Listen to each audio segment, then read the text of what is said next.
Alright, I was asked to do a video on the actual box in the back of the Dodge. We've done some with the controller, but here's the actual unit here. Mounted real nice, fits under the tonneau cover. Works under any of these trucks, either tonneau cover in the back of the bed or hung on the side of a diesel truck. This is our new small slimline box.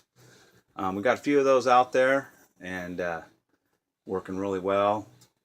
We also have, these are monitoring, which is great. We actually have water level. If it runs out of water, I mean, it tells us everything through the data port on our GPS systems that we currently use for around the world. But I just thought I'd do a quick little video showing this unit inside the, mounted inside the Dodge. If you guys have any questions or anything about our technology, contact centralvalleyhho.com.